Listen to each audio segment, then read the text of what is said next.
এটা তদন্ত অবশ্যই করা উচিত। আমি জানি ক্রিকেট বোর্ড তদন্ত করবে না, বিকজ ক্রিকেট বোর্ডের বড় পাওয়ারফুল মানুষরা এর মধ্যে জড়িত। আমি হয়তো জানি অনেক কিছুই, আমি বলবো না, বিকজ হচ্ছে আমাদেরই খুবই দুঃখজনক, আমার কাছে মনে হয় যে লজ্জাজনক ব্যাপার। আমরা ক্রিকেট খেলেছি, ক্রিকেটের সার্কেলের কিছু মানুষজনের মধ্যে অনেক জড়িত আছে, কিন্তু এই মানুষগুলোকে আমার কাছে খুবই ভাইরাস মনে হয়, যে এরা ভয়ানক। আপনি কখন কোন টিম বানাবে, আমি শুধু বলবো কখন কোন টিম বানাবে, মানে কাউকে বুঝতে দেবে না কি বানাবে না বানাবে, এর মধ্যে অনেক কিছু ইন্টারেস্ট আছে।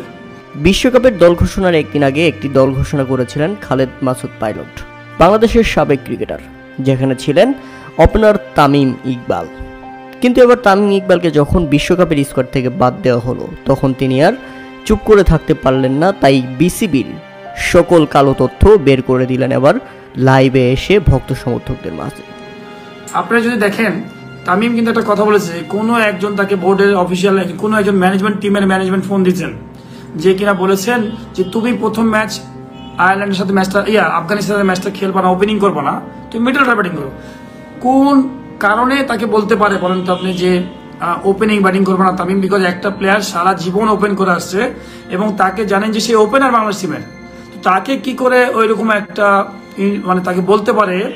আমি জানি না কি প্ল্যান।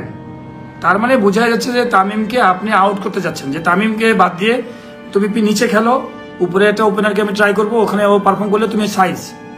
যেখানে তিনি হাতুড়ি সিংকে নিয়েও কথা বলেছেন এবং তিনি স্পষ্ট করেছেন বাংলাদেশ ক্রিকেট বোর্ড কতটা নিচে নেমে যাচ্ছে। হাতুড়ি সিংকে আমি প্রথম থেকে বলেছিলাম যে হাতুড়ি সিংয়ের যে লোকটা মার্কেটে কোনো মার্কেটের ভ্যালুই নাই, সেই লোকটাকে দুনিয়ার সবচেয়ে বেশি টাকা দিয়ে আসবেন কেন? যে লোকটার বিদেশে কোনো ইন্টারন্যাশনালি কোনো তার কোনো নাই, কি বলে অফার নাই, সেই লোকটাকে 15 টাকার লোককে 30 টাকা দিয়ে আসছেন এক্সাম্পল। তো তাকে তো আপনি বলে দিয়েছেন যে আমি যেভাবে পিছন থেকে চালাবো তোমাকে সেভাবে চলতে হবে। ওই লোক তো হ্যাপি, বিকজ আমি 15 টাকা জায়গায় 30 টাকা পাচ্ছি, আমার আর ক্যারিয়ার কি আছে? আমি তো ভাই এই 15 টাকা যদি 2 বছরে 15-30 টাকা এক্সট্রা পাই, সেটা আমি বেনিফিট, আমি এই টাকাটা নিয়ে আমি বাসায় যে আরামসে রিল্যাক্স করবো, হানিমুনে থাকবো, আমি লাইফটা সুপার লাইফ লিড করবো।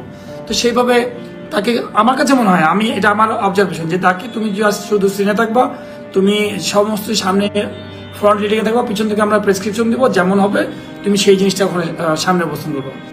এছাড়া তিনি উল্লেখ করেছেন বর্তমানে যেসব তরুণ ক্রিকেটাররা স্বপ্ন দেখছেন তামিম, সাকিব, বিরাট কোহলি হওয়ার, তাদের ক্যারিয়ারটাও নষ্ট করে দিচ্ছে বিসিবি শুধুমাত্র চেয়ার দখলের জন্য। অনেকে স্বপ্ন দেখে, অনেকে বিরাট কোহলি, অনেকে সাকিব, অনেকে তামিম, অনেকে বড় বড় প্লেয়ার হতে চায়, তাদের স্বপ্নগুলো নষ্ট করেন না। আপনারা স্বপ্নগুলো নষ্ট করছেন শুধুমাত্র চেয়ারের ক্ষমতার জন্য।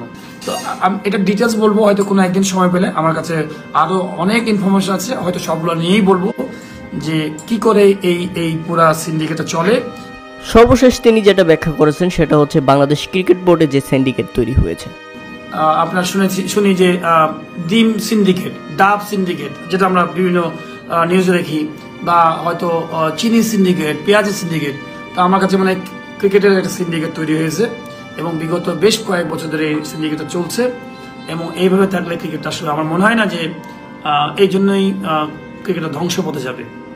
এছাড়া তিনি আরও ইঙ্গিত দিয়েছেন বাংলাদেশ ক্রিকেট বোর্ডের সেই কালোবাজারি সিন্ডিকেট কিভাবে তারা টাকা আয় করে, তারও তথ্য আছে তার হাতে, কোনো একদিন ভক্ত সমর্থকদের কাছে তুলে ধরবেন তিনি। যেটা হচ্ছে অফিসিয়ালি সাকিব তামিম খেলে শ্রম ঝরিয়ে, ঘাম ঝরিয়ে তারা ইনকাম করেন, কিন্তু তারা আছেন যারা আছে অবৈধভাবে, তারা কোটি কোটি কোটি টাকা তারা নেন, এবং এটা ডকুমেন্টসও আছে। আমি একদিন সময় হলে আমি আপনাকে প্রমাণ করে